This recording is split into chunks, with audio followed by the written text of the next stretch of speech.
can't think of a better place to come, and we love that cloud right there so much, and I know that you love it too.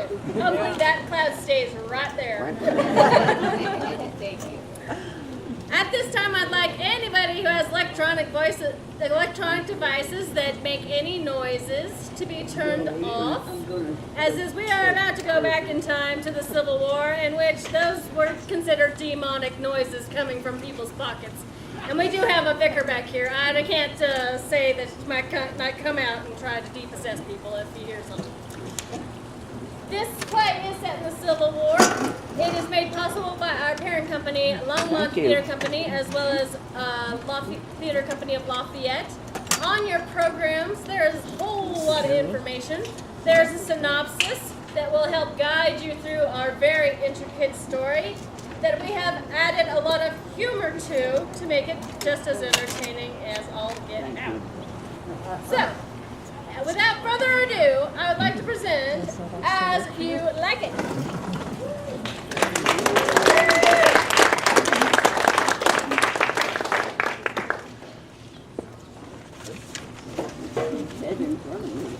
Mine eye has seen the glory of the coming of the Lord. He is trampling out the vintage where the grapes of wrath are stored. He hath loosed the faithful lightning of his terrible swift sword. His truth is marching on.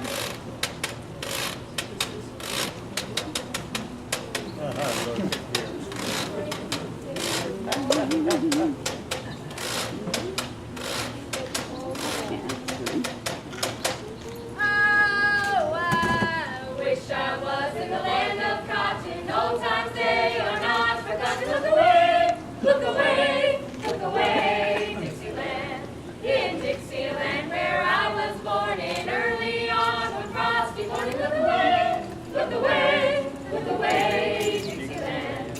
I wish I was in Dixie. Hooray, hooray. In Dixieland I'll take my stand to live and die in Dixie. Away, away, away down south in Dixie. Away, away, away down south in Dixie.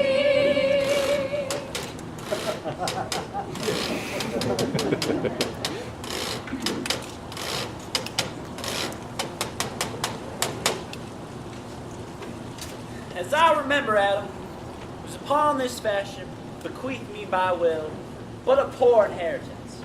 And, as thou sayest, charge my brother on his blessing to breed me well.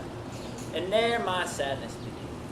He keeps me rustically at home, or, to speak more properly, stays me here at home unkept. His horses are bred better. This is it, Adam, that grieves me, and the spirit of my father, which I think is within me, begins to mutiny against this servant. I will no longer endure it. Yonder comes my master, your brother.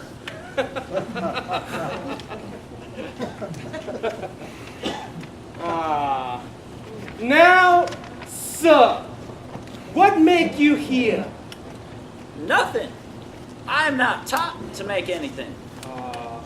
Marry, sir, be better employed and be not a while. Shall I keep your hogs and eat husks with them? Know you where you are, sir. Oh, sir. Very well. Know you before whom, sir? I, better than him I am before knows me. The courtesy of nations allows you my better, in that you are the firstborn. But the same tradition takes not away my blood, where there are 20 brothers betwixt us. I have as much of my father in me as you. What, boy? Come, elder brother. You are much too young in this. Wilt thou lay hands on me, villain? I am no villain. I'm the youngest son of Lieutenant Colonel Roland Dubois. Wert thou not my brother, I would not take this hand from thy throat till this other have pulled out thy tongue for saying so. Sweet masters, be patient, for your father's remembrance be out of court. Let me go, I say. I will not till I please. You shall hear me. Allow me such exercises as may become a gentleman. Well, give me the poor inheritance my father left me by testament. With that, I will go buy my fortunes. And what wilt thou do? Beg when that is spent? Well, sir, get you in. I will not long be troubled with you. Get you with him, you old dog.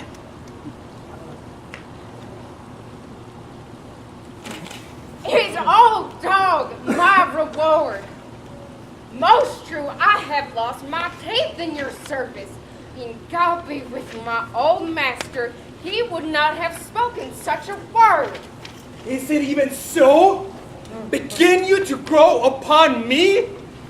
I will physic your rankness, and yet give no paper coin neither. Holla, sergeant! Call you captain? Was not Charles, the colonel's wrestler, here to speak with me? As pleases you, he is here at the door and importunes access to you. Call him in. Good morrow, Captain.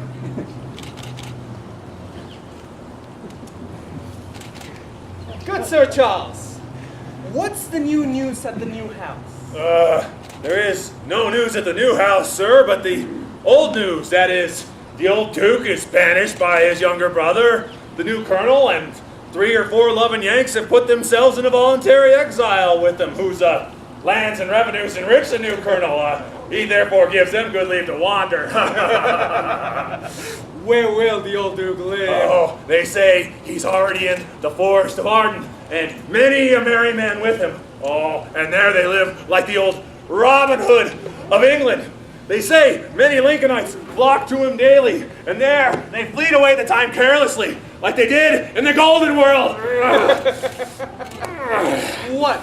You wrestle tomorrow for the new colonel? Marry I do, sir.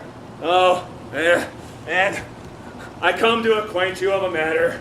I am given, sir, secretly to understand that your younger brother, Orlando, hath a disposition to come in disguised against me to try a fall.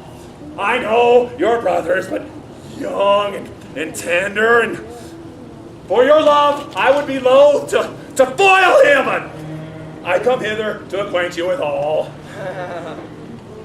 I'll tell thee, Charles, he is the stubbornest young fella of Kentucky, full of ambition, an envious emulator of every man's good parts, a secret and villainous contriver against me, his natural brother.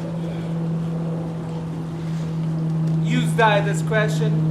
I had us leave, thou didst break his neck as his finger, for I assure you, and even with tears I speak it, there is not one so young and so villainous this day living. Oh, I am heartily glad I came hither to you. Oh, if he come tomorrow, I'll give him his reward. God keep you. Farewell, Charles.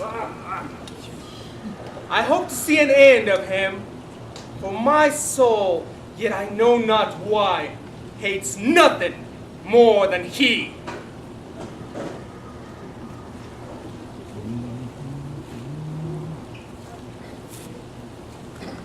I pray thee, Rosalind. Sweet my coz, be merry. Dear Celia, I show more mirth than I am mistress of. And would you yet I were merrier? Unless you could teach me to forget a banished father, you must not learn me how to remember any extraordinary pleasure. You know my father hath no child but I, nor none is like to have. And truly, when he dies, thou shalt be his heir. For what he hath taken from thy father perforce, I will render thee again in affection. By mine honor I will. Oh, here comes his aide to camp. Bonjour, Monsieur Lebeau, what's the news?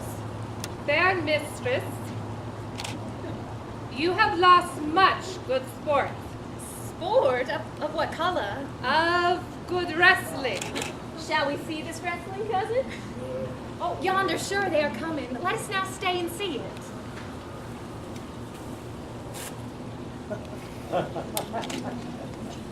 Come on! Since the youth will not be entreated, his own peril on his forwardness. Is yonder the man? Even he, mademoiselle. How now, daughter and cousin? Are you crept hither to see the wrestling? I'm my uncle, so please you give us leave. Well, you will take little delight in it, I can tell you. There is such odds in the man. In pity of the challenger's youth, I would fain dissuade him, but he will not be entreated. Well, speak to him, ladies. See if you can move him. Call him hither, good Monsieur Lebeau. Sir, the challenger, the ladies call for you. I attend them with all respect and duty. Young man, have you challenged Charles the wrestler? No, fair lady, for he is the general challenger. I come but in, as others do, to try him the strength of my youth. Young gentleman, your spirits are too bold for your years. You have seen cruel proof of this man's strength. We pray you, embrace your own safety and give over this attempt. I beseech you, punish me not with your hard thoughts, wherein if I confess me much guilty to deny so fair and excellent ladies anything. But let your fair eyes and gentle wishes go with me to my trials, wherein if I be foiled, there's but one shamed that was never gracious. If killed, but one dead that was willing to be so. The little strength that I have, I would it were with you. Come! Where is this young gallant that is so desirous to lie with his mother earth? You shall try but one fall. Ready, sir?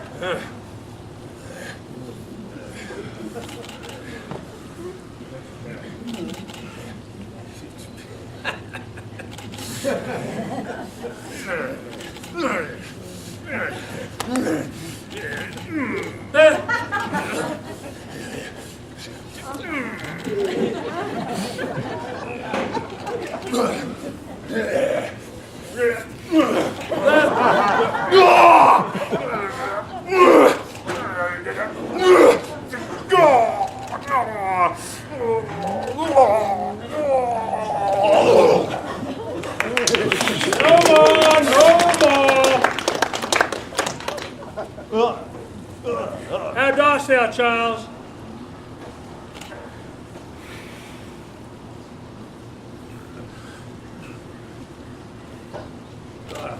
He cannot speak, sir. Bear him away.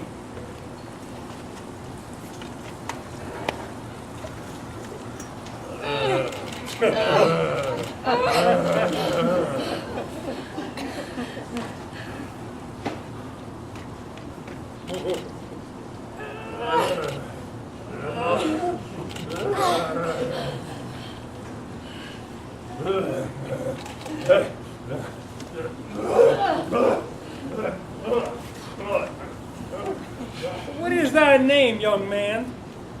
Orlando, sir, the youngest son of Lieutenant Colonel Roland Dubois.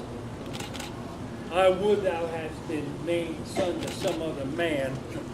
The world esteemed thy father honorable, but I did find him still mine enemy. Thou shouldst have better pleased me if thou hadst descended from another name. I would thou hadst told me of another father.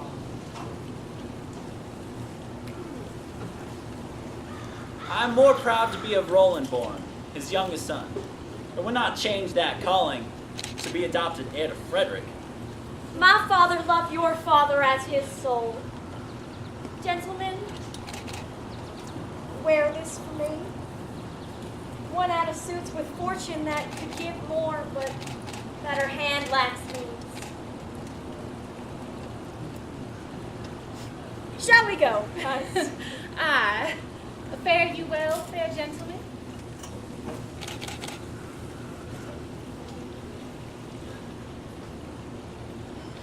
Can I not say I thank you? Well, my better parts are all thrown down, and that which here stands up is but a quintain. A mere lifeless block. He calls us back. Oh, my pride fell with my fortune. I'll ask him what he would. Did you call, sir? Sir, you have wrestled well and overthrown more than your enemies. Will you go, cuz? Have with you. Very well.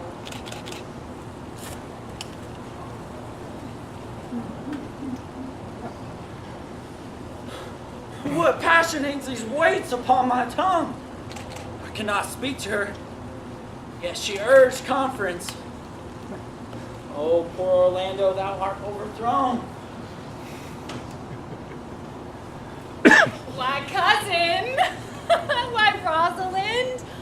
Cupid have mercy. Not a word. Not one to throw at a dog. Oh, come, come. Wrestle with thy affection. Oh, they take the part of a better wrestler than myself. Is it possible on such a sudden you should fall into so strong a liking with Roland's youngest son?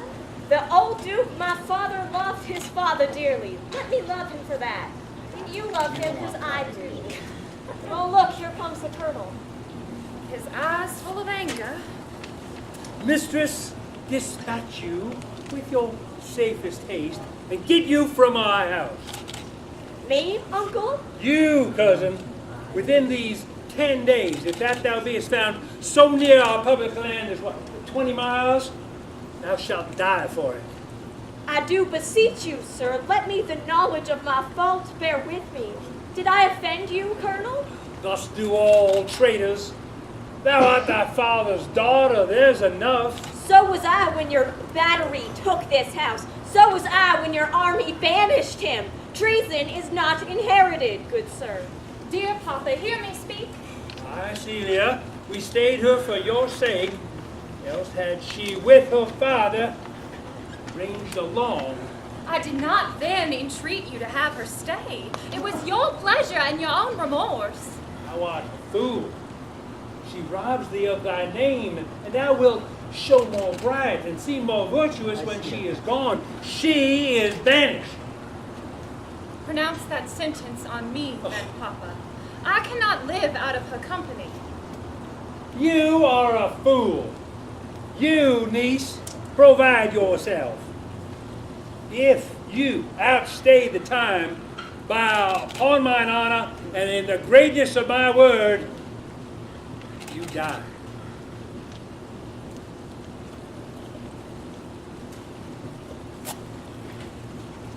Oh, my poor Rosalind. Whither wilt thou go? Wilt thou change fathers? Oh, I will give thee mine. I charge thee, be not thou more grieved than I am. I have more cause. Thou hast not. Prithee, be cheerful. Knowest thou not the colonel hath banished me, his daughter? That he hath not. No, hath not. Rosalind then lacks the love that teacheth thee that thou and I am one.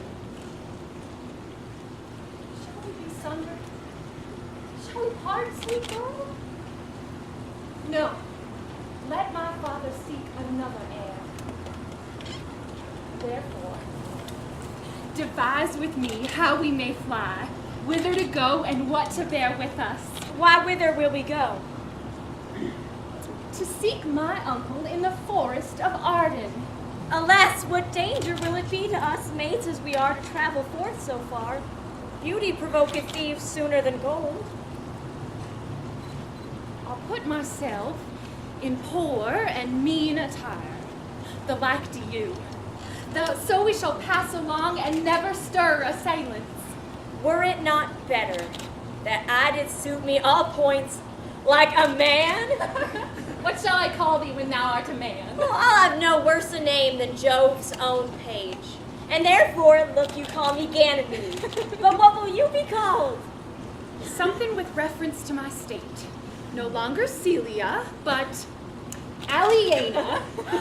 But, cousin, what if we essayed to steal good touchstone fool out of your father's service? Would he not be a comfort to our travel? He'll go along o'er the wide world with me. Let me alone to woo him. Let's away. Now we go in content to liberty and not to banishment.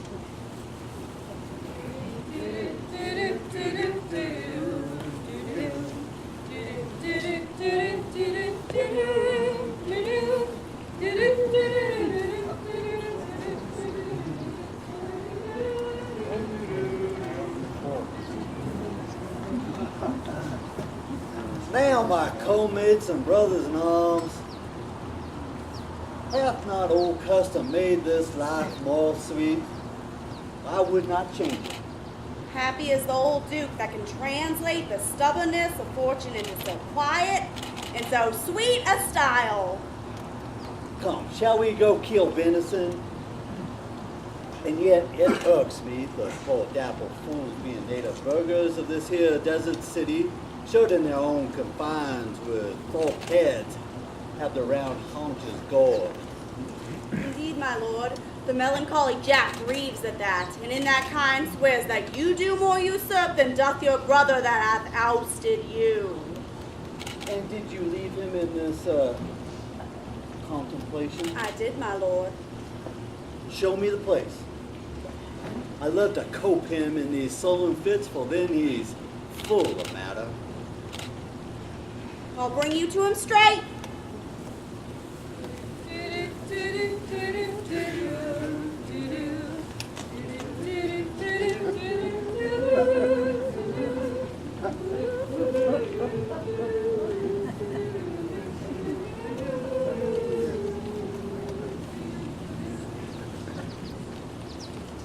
Can it be possible that no man saw them? It cannot be. Some villains of my house are in consent and in sufferance of this. I cannot hear of any that did see her. The ladies, the attendants of her chamber, saw her abed, and in the morning early, they found the bed untreasured of their mistress. My lord, that Rhonish fool that you were off to laugh at was also missing. The ladies make confesses. She did secretly overhear your daughter and her cousin commend the parts and graces of the wrestler that did but lately foil the sinewy Charles. And she believes wherever they are at, the youth is surely in their company. Send to his brother. Fetch that gallant hither. If he be absent, bring his brother to me. I'll make him find him.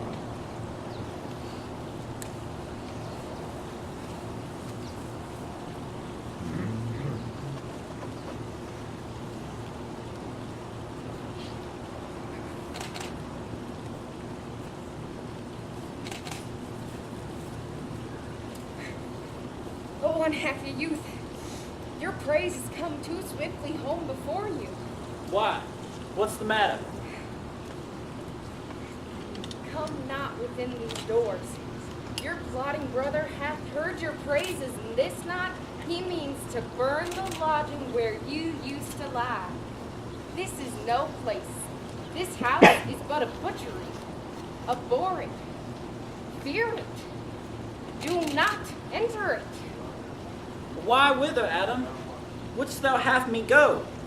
No matter whither, so you come not here. What? Wouldst thou have me go and beg for my food? Or enforce a thievish living on the common road? But do not so. I have 500 coin and thrifty hire I saved under your father. All this I give. Let me be your servant. Though I look old, my age is as a lusty winter, frosty but timely. Let me go with you. I'll do the service of a younger man in all your business and necessities. Oh, good old man, how well in thee appears the constant service of the antique world, when service, sweat for duty, not for me. But come thy ways, we'll go along together. You go on, master. I will follow thee to the last gasp in truth and in loyalty.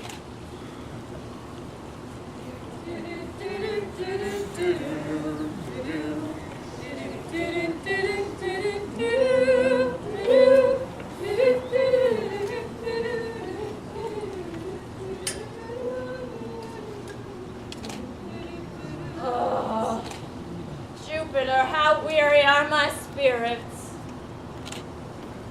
I care not for my spirits if my legs were not weary. I pray you, bear with me. I cannot go no further. For my part, I had rather bear with you than bear you. Well, this is the forest of Arden. Aye. Now we are in Arden. The more fool I. When I was home, I was in a better place. But travelers must be content. That is the way to make her scorn you still. Corin, that thou knewest how I do love her. I partly guess, for I have loved ere now. No, Corin, being old, thou canst not guess. Though in thy youth thou wast as true a lover as ever sighed upon a midnight pillow. How many actions most ridiculous hast thou been drawn to by thy fantasy? Into 1,000 that I have forgotten. Thou hast never loafed so heartily. If thou rememberest not even the slightest folly that ever love did make thee run into, thou hast not loved. Ooh. Or if thou hast not broke from company abruptly, as my passion now makes me, thou hast not loved. Oh, Phoebe, Phoebe, Phoebe. Alas, poor shepherd, searching of thy wound, I have by hard adventure found mine own. And I mine. I remember when I was in love, I broke my sword against a stone and bid him take of that for coming tonight to Jane's smile. And I remember the wooing of a peace card instead of her, from whom I took 2 cards, and giving her them again, said with weeping tears, wear these for my sake. We that are true lovers run into strange capers, but as all is mortal in nature, so is all nature in love, mortal in folly. Thou speakest wiser than thou art aware of. Nay, I shall ne'er be where mine own wit taught, break my shins against it. I pray you, one of you question yon man, whether for gold he will give us any food. Oh, I faint almost to death.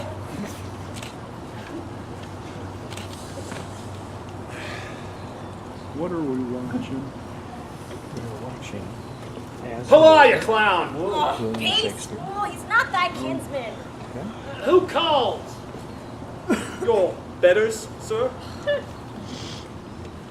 Else are they very wretched. Oh, peace, I say. Good even to you, friend. And to you, a gentle sir, and to you all. I prithee, shepherd, if that love or cloyne can in this desert place by entertainment bring us where we may rest ourselves and feed.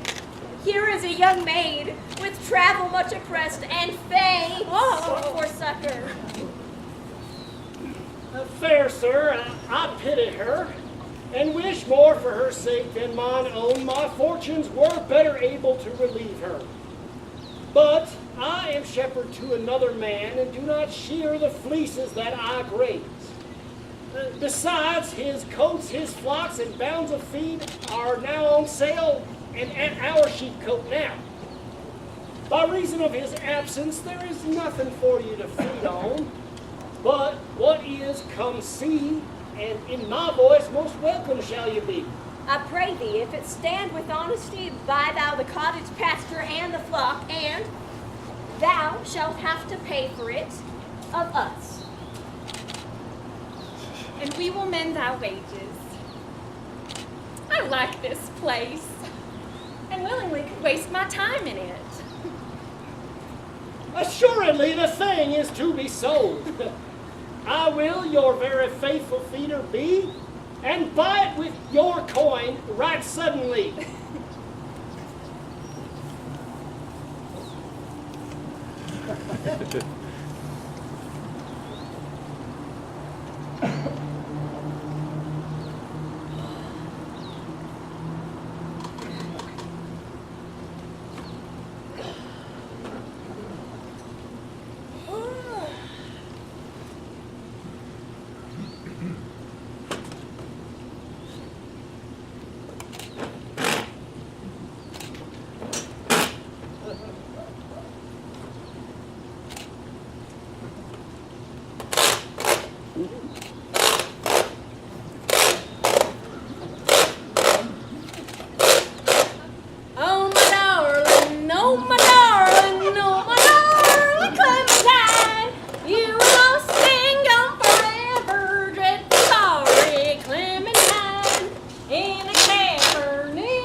prithee more.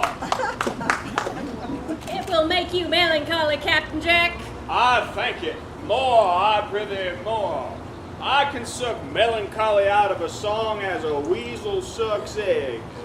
More, I prithee more. My voice is ragged. I know I cannot please you. I do not desire you to please me. I do desire you to sing. Well, I'll finish the song. The Duke has been looking for you all day to drink. And I have been all this day to avoid him. Come, warble, come.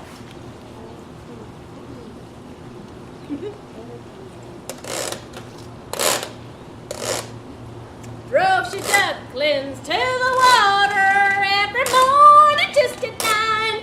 Hit her foot against a splinter, fell into the foamy brine. Ruby lips above the water, blowing bubbles soft and fine. But alas, I was no swimmer, so I lost my Clementine. Ah, alas, I'll go sleep if I can. If I cannot, I'll rail against all the firstborn of Egypt. Oh, and I'll go tell the Duke his banquet is prepared.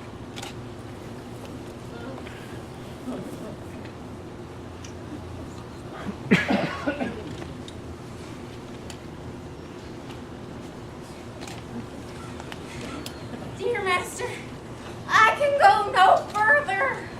Oh, I die for food. Here lie down and measure out my grave. Farewell, kind master. What? How now, Adam? No greater heart in thee? I will bear thee to some shelter. Thou shalt not die for lack of a dinner. There live anything in this forest.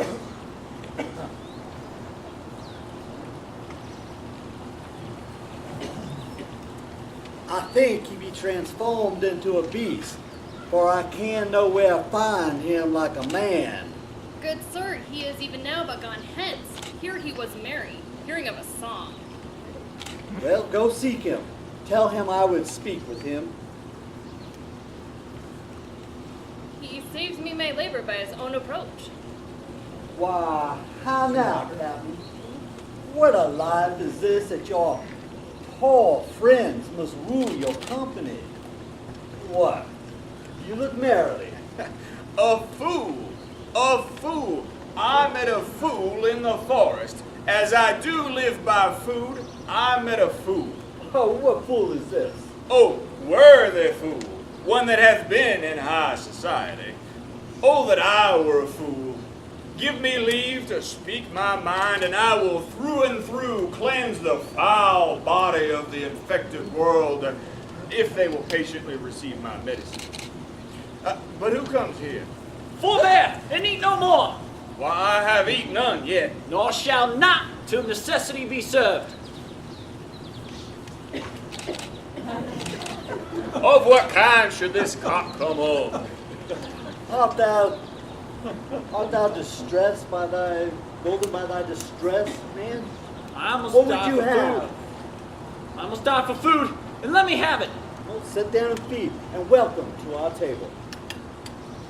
Speak you so gently? Pardon me, I pray you, I thought that all things had been savage here. True is it that we have seen better days. Therefore set you down in gentleness, and take upon command what help we have that to your wanting may be ministered. Then but forbear your food a little while. There's an old poor man who after me hath many a weary step limped in pure love. Till he be first sufficed, I will not touch a bit.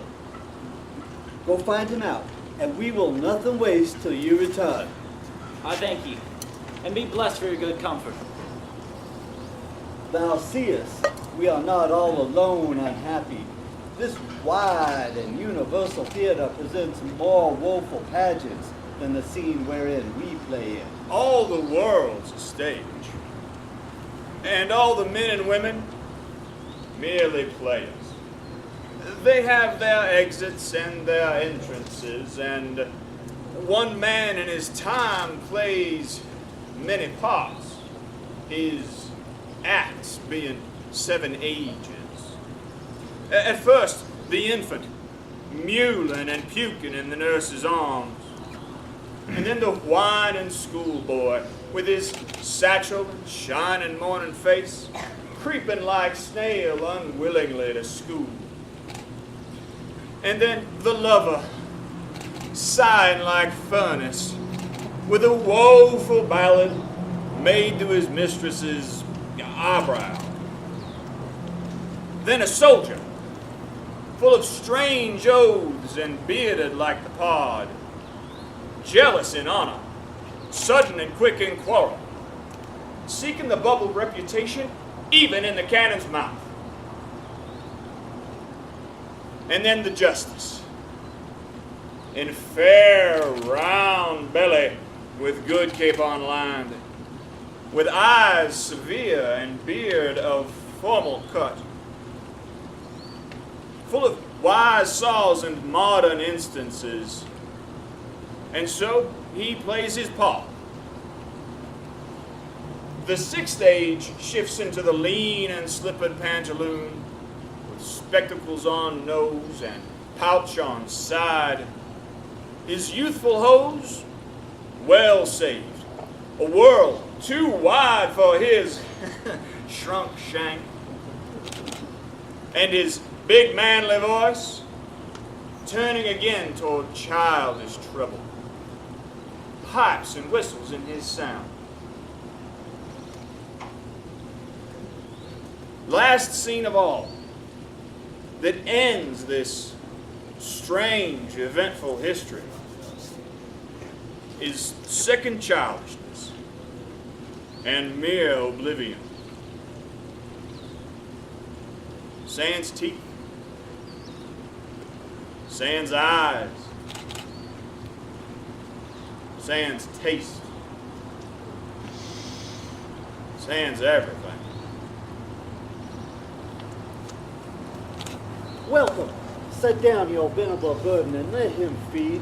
I thank you most for it. Welcome. Fall 2. I will not trouble you as yet to question you about your fortunes.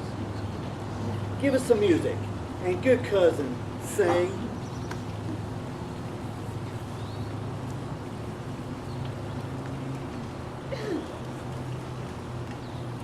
How I missed her, how I missed her, how I missed my Clementine. So I kissed her little sister and forgot my Clementine. Oh my darling, oh my darling, oh my darling Clementine. You will all sing forever.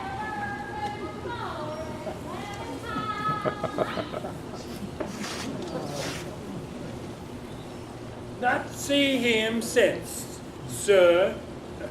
Sir, that cannot be. Find out thy brother, wheresoe'er he is. Seek him with candle, bring him dead, or living, within this 12 months, or turn thou no more to seek a living in old Kentucky. Oh, that you, sir, knew my heart in this. I never did love my brother in my life. Well, more villain thou. Well, push him out of doors and let my officers of the battery make an extent upon his house and lands. Do this expediently. Turn him go.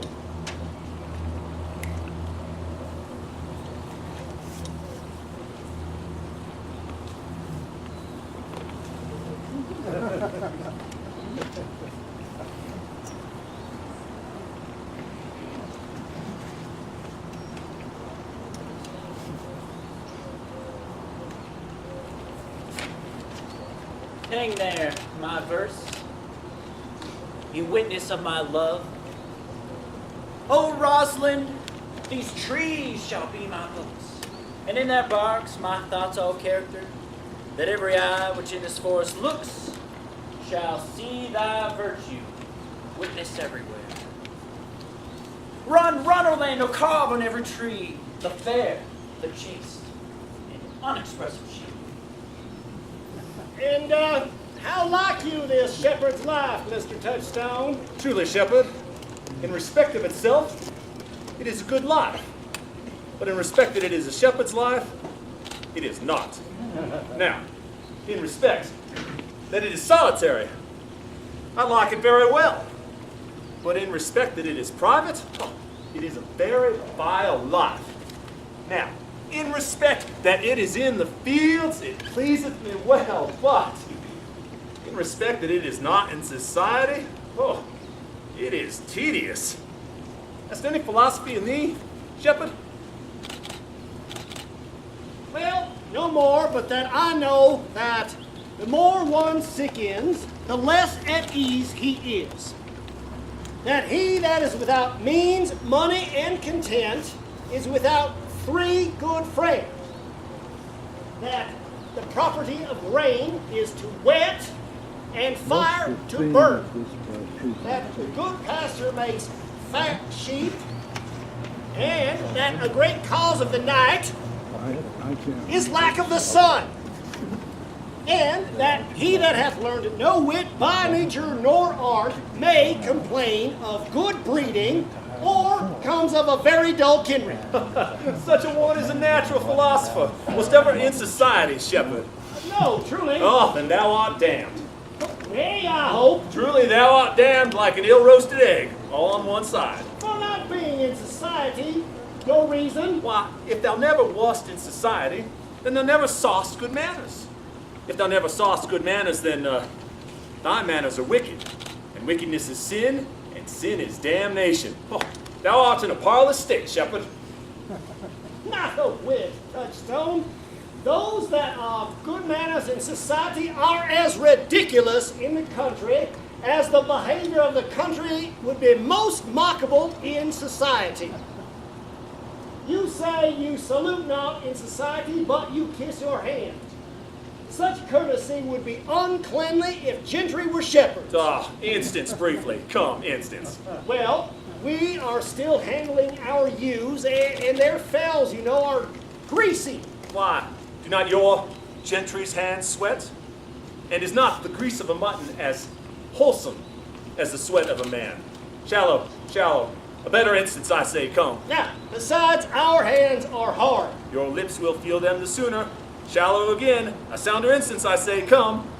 And they are oft tarred over with the surgery of our sheep. And would you have us kiss tar? The gentry's hands are perfumed with civet.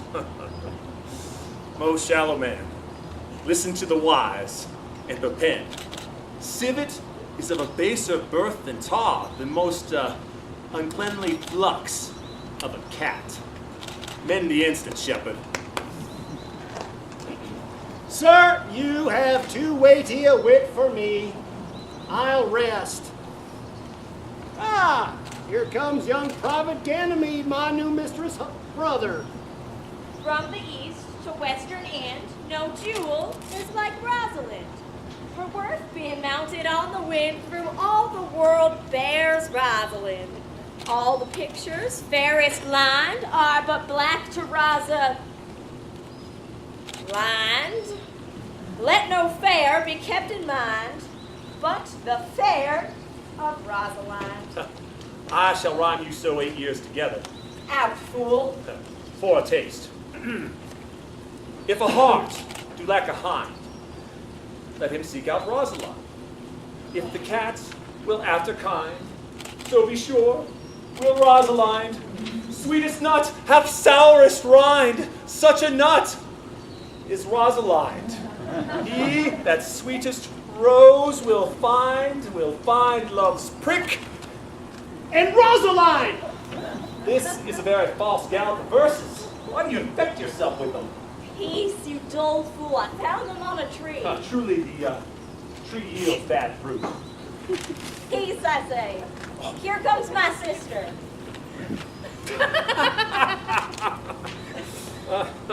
Come, shepherd, let us make an honorable retreat, though not with bag and baggage, yet with scrip and scrippage. Didst thou hear these verses? Oh, I heard them all, and more too, for some of them had in them more feet than the verses would bear. But didst thou hear how thy name should be hanged and carved upon these trees? Trow you who hath done this? Is it a man? And a chain that you once wore about your neck? Change you color? Oh, and pretty who? It is young Orlando that tripped up the wrestler's heels and your heart both in an instant. Orlando? Orlando. Oh, alas the day! What shall I do with my trousers and vest? What did he when thou sawest him? What said he? How looked he? Where he went he? Where did he ask for me? Where remains he? And when shalt thou see him again? Oh, answer me in one word. You must borrow me Gargantua's mouth first. Oh, but doth he know I am in the forest and in soldier's apparel? It is as easy to count atoms as to resolve the propositions of a lover. But take a taste of my finding him and relish it with good observance. I found him under a tree, like dropped acorn. It may well be called Jove's tree when it drops forth such fruit. Give me audience, good madam. Proceed. There lay he, stretched along like a wounded hero. Though it be pity to see such a sight, it well becomes the ground. I would sing my song without a burden, thou bringest me out of tune. Do you not know I am a woman? When I think I must speak, sweet say on. You bring me out. Soft, comes he not here? I will speak to him like a saucy lackey, and under that habit play the knave with him. Do you hear, Captain? Very well. What would you? I pray you, what is it o'clock? You should ask what time of day it is. There's no clock in the forest. Then there is no true lover in the forest, else sighing every minute and groaning every hour would detect the lazy foot of time as well as a clock. Where dwell you, young soldier? With this shepherdess, my sister, here in the skirts of the forest, like fringe upon a petticoat. Are you native of this place? Your accent is something finer than you can purchase in so removed a dwelling. Yeah, I have been told so of many. But indeed, an old religious uncle of mine taught me to speak, who was in his youth an inland man, one that knew courtship too well, for there he fell in love. I have heard him read many lectures against it, and I thank God that I am not a woman to be touched with so many giddy offenses. Know you, there is a man haunts the forest that abuses our young plants with carving Rosalind on their barks. If I could meet that fancy monger, I would give him some good counsel, for he seems to have the quantity of love upon him. I am that he that is so love-shaped. I pray you, tell me your remedy. There is none of my uncle's marks upon you. He taught me to know a man in love, in which cage of rushes I am sure you are not a prisoner. I swear to thee, youth, by the white hand of Rosalind, I am that he, that unfortunate he. But are you so much in love as your rhymes speak? Neither rhyme nor reason can express how much. Did you ever cure any so? Yes, one, and in this manner. He was to imagine me his love, his mistress, and I set him every day to my coat and woo me, at which time would I, being but a moonish youth, grieve, be effeminate, changeable, longing and proud, fantastical, inconstant, full of tears, full of smiles, for every passion something, and for no passion truly anything. Would now like him, now loathe him. And thus I cured him. I would cure you if you would but call me Rosalind, and come to my coat every day and woo me. Now, by the faith of my love, I will. Tell me where it is. Go with me to it, and I'll show it you. And by the way, you shall tell me where in the forest you live. Will you go? With all my heart, good youth. Nay, you must call me Rosalind. Come, sister, will you go?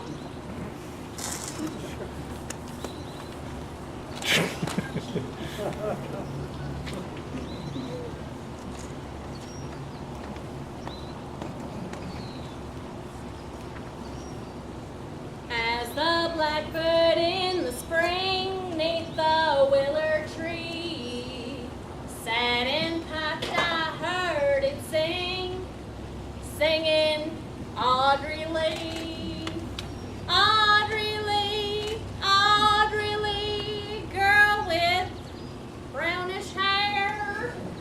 Sunshine came along with thee and swallows in the air. When the mistletoe was green 'neath the winter snow, sunshine in thy face was seen, kissing lips of rose. Audrey Lee, Audrey Lee, take thy golden ring. Love and light return with thee and swallows in the spring.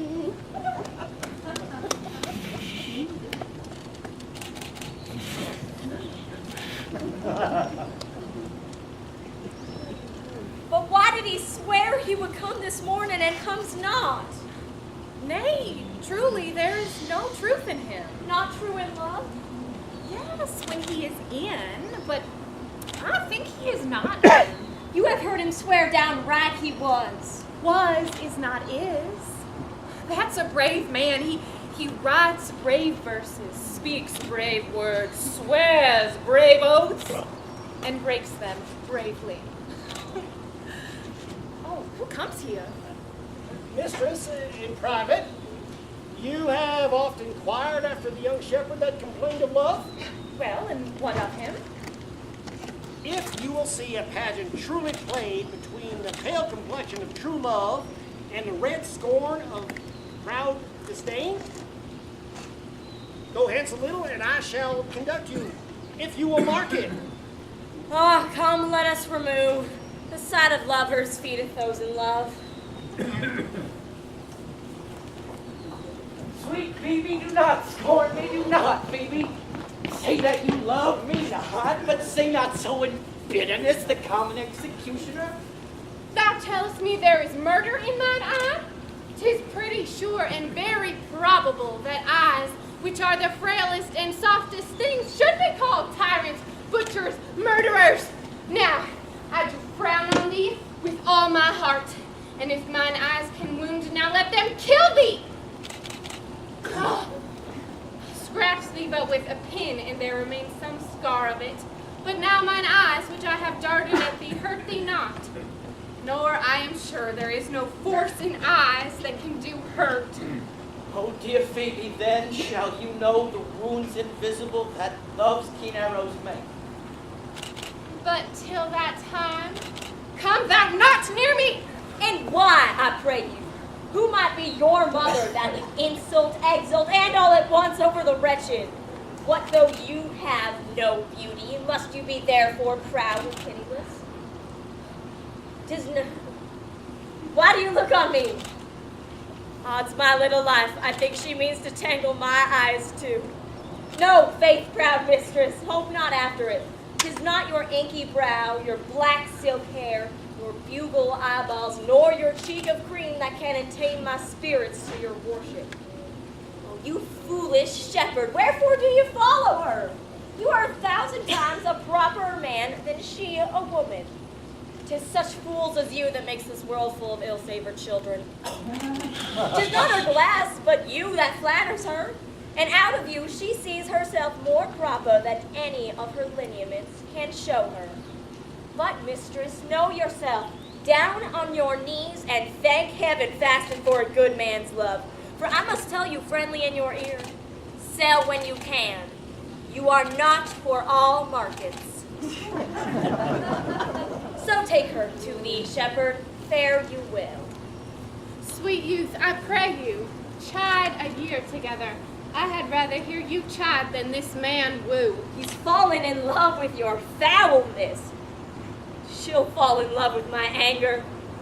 Why do you look on me? For no ill will I bear you. I pray you do not fall in love with me, for I am falser than vows made in wine. Besides, I like you not.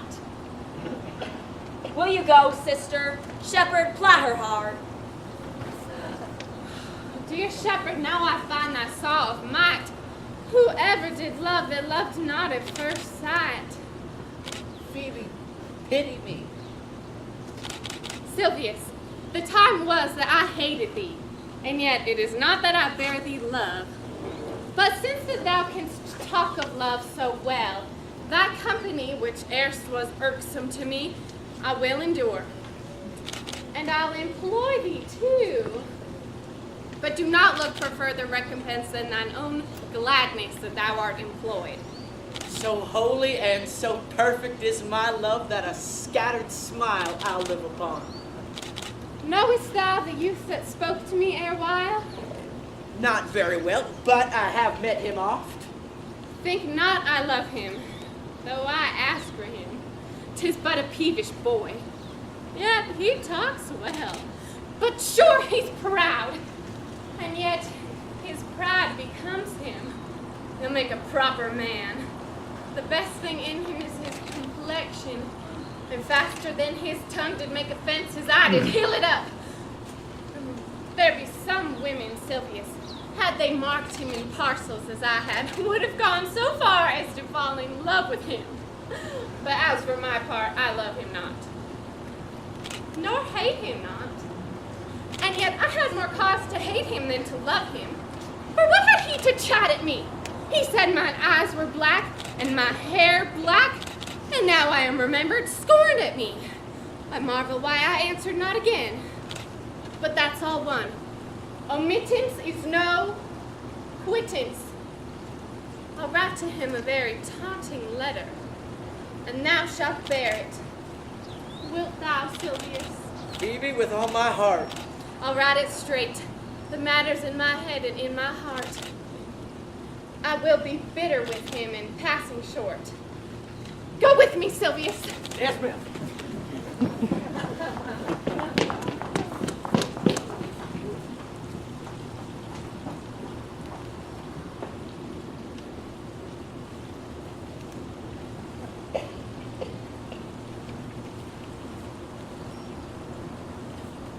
Good day and happiness, dear Rosalind. Why, how now, Orlando? Where have you been all this while? You a lover? Can you serve me such another trick? Never come in my sight more. My fair Rosalind, I come within an hour of my promise. Break an hour's promise in love? He that will divide a minute into 1,000 parts and break but a part of the 1,000th part of the minute in the affairs of love. It may be said of him that Cupid hath clapped him on the shoulder, but I warrant him heart whole. Pardon me, dear Rosalind. Nay, and you be so tardy, come no more in my sight. I had as lief be wooed of a snail. Of a snail? Aye, of a snail. He brings his destiny with him. What's that? Why, horns, which such as you are fain to be beholding to your wives for. Virtue is no horn making, and my Rosalind is virtuous. And I am your Rosalind. Oh, it pleases him to call you so, but he hath a Rosalind of a better leer than you. Come, woo me, for now I am in a holiday humor and like enough to consent. What would you say to me now, and I were your very, very Rosalind? I would kiss before I spoke. Nay, you were better speak first, and when you were gravelled for lack of matter, you might take occasion to kiss. How if the kiss be denied? Then she puts you to entreaty, and there begins new matter. Who could be out, being before his beloved mistress? Not out of your apparel, and yet out of your suit. Am I not your Rosalind? I take some joy to say you are, because I would be talking of her. Well, in her person, I say I will not have you. And in mine own person, I die. No, faith, die by attorney. The poor world is almost 6,000 years old, and in all this time there was never any person died in his a love cause. The men have died from time to time, and worms have eaten them, but not for love. I would not have my right, Rosalind, of this mind, for I protest. Her frown might kill me. By this hand it will not kill a fly. But come, now I will be your Rosalind in a more coming-on disposition, and ask me what you will. I will grant it. Then love me, Rosalind. Oh yes, faith will I, Fridays and Saturdays and all. And wilt thou have me? I am 20 such. What sayest thou? Are you not good? I hope so. Well then can one desire too much of a good thing? Come, sister, you shall be the priest and marry us. Pray thee, marry us. Well, I cannot say the word. You must begin, will you, Orlando? Go to. Will you, Orlando, have to wife this Rosalind? I will. Ah, but when? Why now, as fast as she can marry us. Then you must say, I take thee, Rosalind, for wife. I take thee, Rosalind, for wife. I might ask you for your commission, but I do take thee, Orlando, for my husband. Now tell me how long you would have her after you have possessed her. Forever and a day. Oh, say a day without the ever. No, Orlando. Men are April when they woo, December when they wed. You know, maids are May when they are maids, but the sky changes when they are wives. I will weep for nothing, like Diana in the fountain, and that when thou art inclined to sleep. I will laugh like a hyena, and that when you are disposed to be married. But will my Rosalind do so? By my life, she will do as I do. Oh. But she is wise. Else she would not have the wit to do this. For these 2 hours, Rosalind, I will leave thee. Alas, dear love, I cannot lack thee 2 hours. I must attend the old Duke at dinner. By 2 o'clock, I will be with thee again. Ah, go your ways, go your ways. I knew what you would prove. 2 o'clock is your hour? Aye, sweet Rosalind.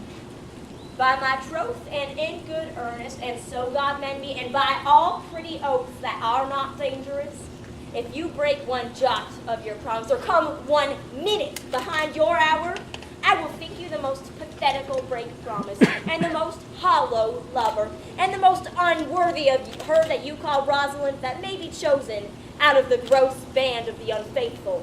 Therefore beware my censure and keep your promise. With no less religion than if thou wert indeed my Rosalind. So adieu. Adieu. You have simply misused our sex in your love crate.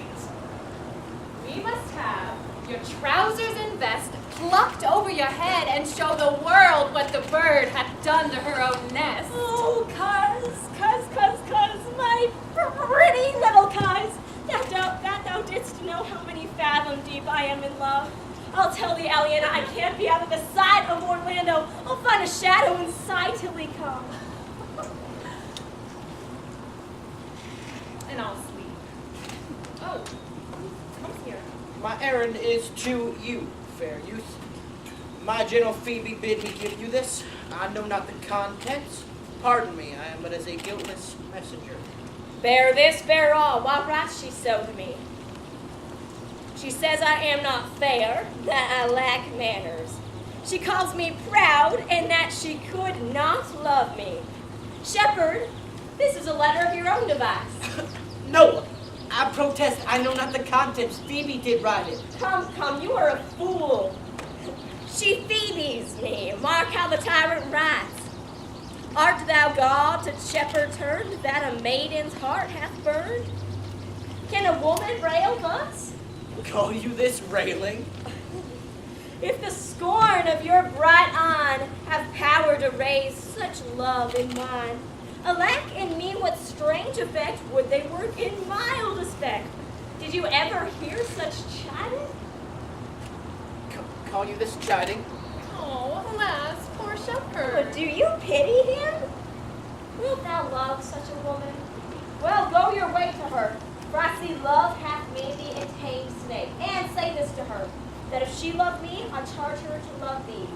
And if she will not, I will not have her unless thou entreat for her.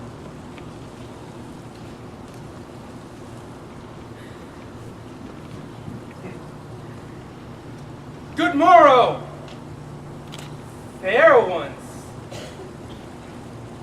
Pray you, if you know, where in the purlieus of this forest stands a sheepcote fenced about with olive trees? West of this place, down in the neighbor bottom. But at this hour the house doth keep itself. There's none within. If that an eye may profit by a tongue, then should I know you by description. Are not you the owners of the house I did inquire for? It is no boast, being asked, to say we are. Orlando doth commend him to you both, and to that youth he calls his Rosalind. He sends this bloody napkin. Are you he? I am. What must we understand by this? Some of my shame. If you will know of me, what man I am, and how, and why, and where this handkerchief was stained. I pray you, tell us. When last the young Orlando parted from you, he left a promise to return again within an hour. When pacing through the forest, lo, what befell! He threw his eye aside, and mark what object did present itself. A wretched, ragged man with his haversack lay sleeping on his back under a bush's shade. A cougar with udders all drawn dry lay crouching, head on ground, with cat-like watch when that the sleeping man should stir. This seeing, Orlando did approach the man, and found it was his elder brother. Oh, I have oft heard him speak of that same brother, and he did render him the most unnatural that lived amongst men. And well he might so do, for well I know he was unnatural. But to Orlando, did he leave him there, food to the sucked and hungry catamount? Twice did he turn his back and purpose so. But kindness, nobler ever than revenge, made him give battle to the cougar, who quickly fell before him, in which hurtling from miserable slumber, I awaked. Are you his brother? Was you he rescued? Was you who did so oft contrive to kill him? 'Twas I, but 'tis not I. I do not shame to tell you what I was, since my conversion. So sweetly tastes, being the thing I am. But for the bloody napkin! By and by. In brief, he led me to the good old Duke, committing me unto my brother's love, who instantly led me unto his cave. There stripped himself. And here, upon his arm, the cougar had torn some flesh away, which all this while had bled. And now he fainted, and cried and fainted upon Rosalind. Brief, I recovered him, bound up his wound, and after some small space, being strong at heart, he sent me hither, a stranger as I am, to tell this story, that you might excuse his broken promise, and to give this napkin, dyed in his blood, unto the shepherd youth that he in sport doth call his Rosalind.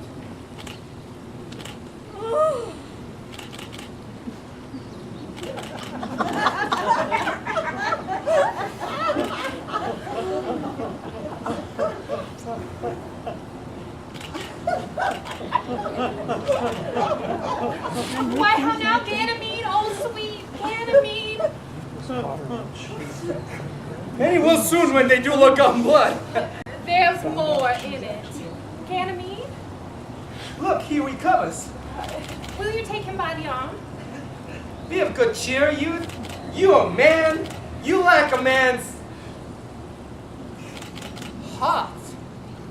I do so, I confess it.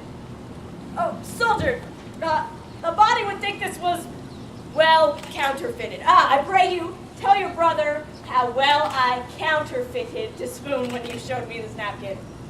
Hi-ho. This is not counterfeit.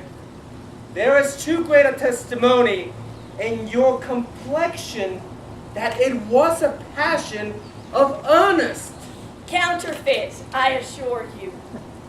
Come, you look paler and paler. Draw homewards. Good sir, will you go with us? That will I, for I must bear answer back how you excuse my brother, Rosalind. I shall devise something, but I pray you commend my counterfeiting to him. Will you go?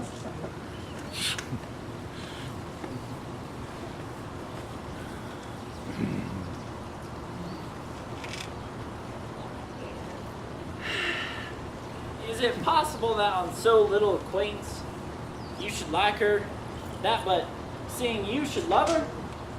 I love Aliena. Say with her that she love me. Consent with both that we may enjoy each other. It shall be to your good, for my father's house and all the revenues that was old Roland's will I estate upon you, and here live and die a shepherd. You have my consent. Let your wedding be tomorrow. Thither will I invite the old Duke and all his contented followers. Go you and prepare Aliena. Well, look you, here comes my Rosalind.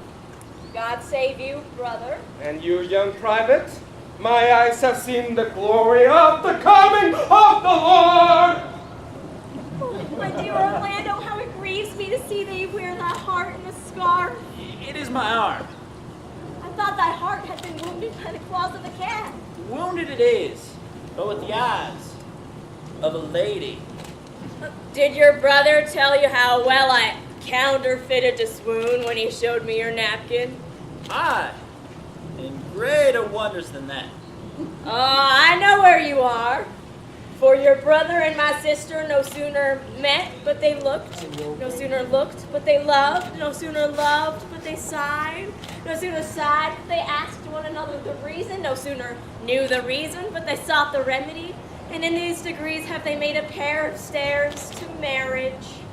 They shall be married tomorrow, and I shall bid the old Duke to the nuptial. But oh, how bitter a thing it is to look into happiness through another man's eyes. Why then tomorrow I cannot serve your turn for Rosalind? I can no longer live by thinking. I will weary you then no longer with idle talking. Believe then, if you please, that I can do strange things. If you do love Rosalind so near the heart as your gesture cries it out, tomorrow when your brother marries Aliena, shall you marry her? Speakest thou in sober meanings? By my life I do. Look, here comes a lover of mine and a lover of hers. Phoebe, you have done me much ungentleness to show the letter that I writ to you. I care not if I have. It is my study to seem despiteful and ungentle to you. You are there followed by a faithful shepherd. Look upon him, love him. He worships you. Good shepherd, tell this youth what 'tis to love. 'Tis to be all made of sighs and tears. And so am I for Phoebe. And so am I for Ganymede. And so am I for Rosalind. And so am I for no woman. 'Tis to be all made of faith and service. And so am I for Phoebe. And so am I for Ganymede. So am I for Rosalind. And so am I for no woman. 'Tis to be all made of fantasy, all made of passion, and all made of wishes, all adoration, duty, and observance, all humbleness, all patience and impatience, all purity, all trial, all obedience. So am I for Phoebe. And so am I for Ganymede. And so am I for Rosalind. And so am I for no woman. If this be so, why blame you me to love you? If this be so, why blame you me to love you? If this be so, why blame you me to love you? Who do you speak to? Why blame you me to love you? To her that is not here, nor doth not hear. Oh, I pray you no more of this. I will help you if I can. I would love you if I could.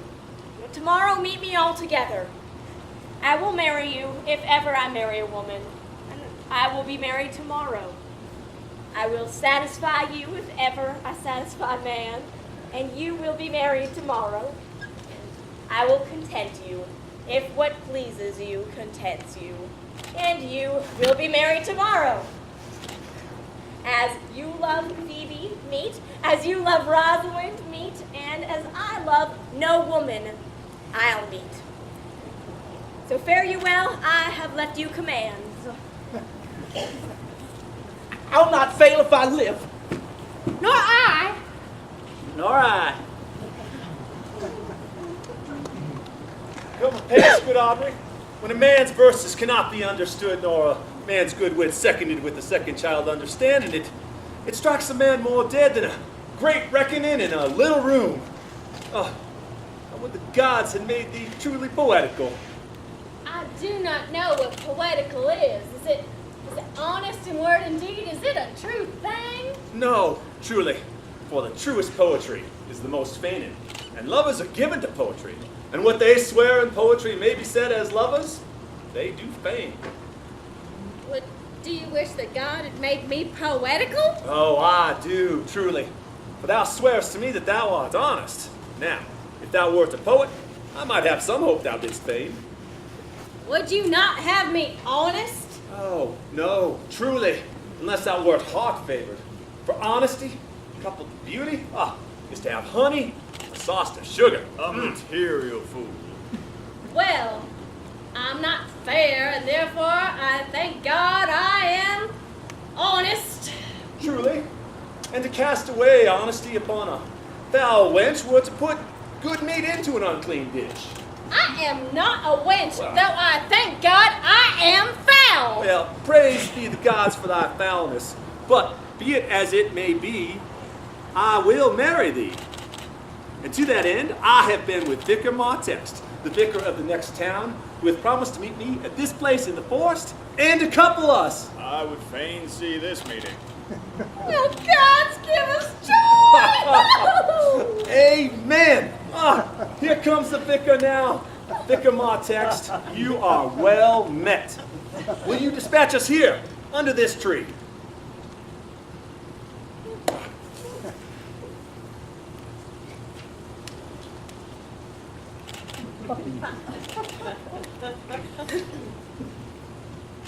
Is there none here to give this woman?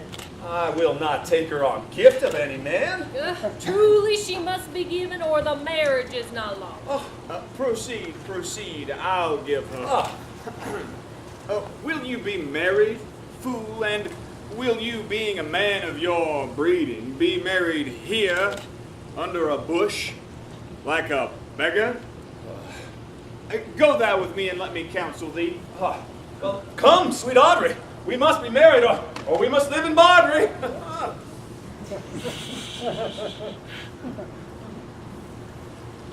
Dost thou believe, Orlando, that the boy can do all this that he hath promised? I sometimes do believe and sometimes do not.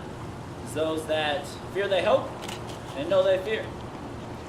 I do remember in the Shepherd Boy some lively touches of my daughter's favor.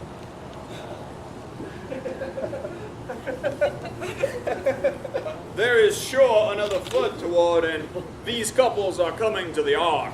Salutation and greeting to y'all. Good my lord, bid him welcome. This is the fool that I have so often met in the forest. He hath been in high society, he swears. Oh, if any man doubt that, let him put me to my purgation. I have trod a measure, I have wooed a lady, I have been politic with my friend, smooth with my enemy. Oh, I have undone 3 tailors. I have had 4 quarrels, like to fought 1. And how was that taken up? Faith, we met and found that the quarrel was upon the 7th cause. How 7th cause? Good my lord, like this fella. Oh, I like him very well. But for the 7th cause, how did you find the quarrel on the 7th cause? Upon a lie 7 times removed, bear your body more seemly, Andre. As thus, sir, I did dislike the cut of a certain officer's beard. He sent me word, if I said it was not cut well, he was of the mind it was. This is called the retort courteous. If again I sent word it was not well cut, he would send me word he cut it to please himself. This is called the quip modest. If again it was not well cut, he disabled my judgment. This is called the reply churlish. If again it was not well cut, he would answer, I spake not true. This is called the reproof valiant. If again it was not well cut, he would say I lied. This is called the countercheck quarrelsome. And so to the lie circumstantial and the lie direct. And how oft did you say his beard was not well cut? I durst go no further than the lie circumstantial, and he durst not give me the lie direct. So we measured our swords and parted. Can you nominate in order now the degrees of the lie? Indeed. The first, the retort courteous. The second, the quip modest. The third, the reply churlish. The fourth, the reproof valiant. The fifth, the countercheck quarrelsome. The sixth, the lie with circumstance. And the seventh, the lie direct. All of these you may avoid, except the lie direct. Is not this a rare fellow, my lord? He's as good at anything, and yet a fool. Then is there mirth in heaven, when earthly things made even atone together. Good sir, receive thy daughter, that thou might join her hand with his, whose heart within his bosom is. To you I give myself, for I am yours. To you I give myself, for I am yours. If there be truth in sight, you are my daughter. If there be truth inside you, are my Rosalind. If sight and shape be true, why then my love adieu. I will not eat my word. Now thou art mine. Thy faith my fancy to thee doth combine. I'll have no father if you be not he. I'll have no husband if you be not he.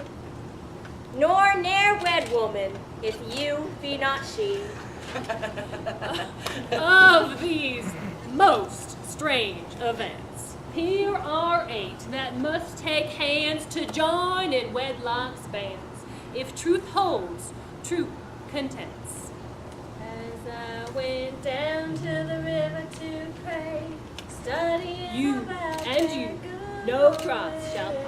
who shall wear the starry crown, good Lord, show me the way. You And you are heart in heart. Let's go down, let's go down, come on down. Oh, sisters, You let's to go his love down, must accord, have a woman to your Lord.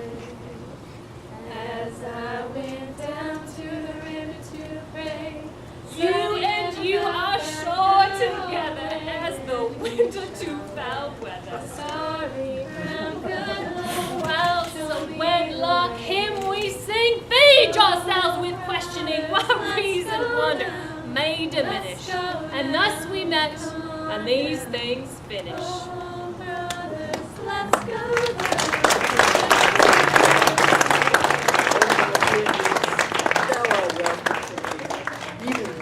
welcome in no less degree. Let me have audience for a word or two. Colonel Frederick, hearing how every day men of great worth resorted to this forest, addressed his battery here, which were on foot. His own conduct, purposely to take his brother here and put him to the sword. To the skirts of this wild wood he came, where, meeting with an old religious man, after some question with him, was converted. Show me the way. Both from his enterprise and from the world, his goods bequeathing to his banished brother, and all their lands restored to them again that were with him exiled. This to be true, I do engage my life. Welcome, young man. Play music, and you brides and bridegrooms all with measure heaped in joy till the measures fall. Sir, by your patience, if I heard you rightly, the colonel hath put on a religious life and thrown into neglect the succession? He hath. To him will I. Out of these convertites there is much matter to be heard and learned. You, to your former honor I bequeath. Your patience and your virtue well deserves it. You, to a love that your true faith doth merit. You, to your land and love and great ally.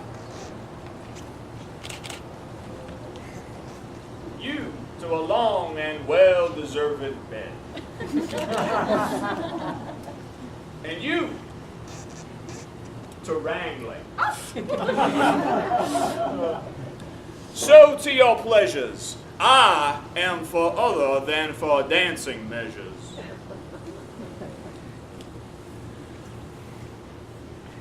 Proceed, proceed. We will begin these rites as we do trust they'll end in true delights. Yes, we'll rally around the flag, boys, we'll rally once again. Shouting the battle cry of freedom. We will rally from the hillside, we'll gather from the plains. Shouting the battle cry of freedom. The Union forever, hurrah, boys, hurrah! Down with the traitor, up with the star. As we rally around the flag, boys, we'll rally once again. Shouting the battle cry of freedom. Shouting the battle cry of freedom.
But it is no more unhandsome than to see the Lord the prologue.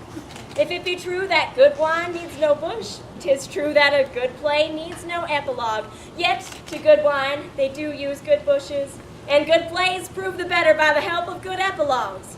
What a case am I in then that am neither a good epilogue, nor cannot insinuate with you on the behalf of a good play. I am not furnished like a beggar, therefore to beg will not become me. My way is to conjure you, and I'll begin with the women. I charge you, O women, for the love you bear to men, to lack as much of this play as please you. And I charge you, O men, for the love you bear to women, as I perceive by your simpering none of you hates them, that between you and the women the play may please. If I were a woman, I would kiss as many of you as had beards that pleased me, complexions that liked me, and breasts that I defied not. And I'm sure as many as have good beards or good faces or sweet breaths will, for my kind offer, when I make a curtsy, bid me farewell.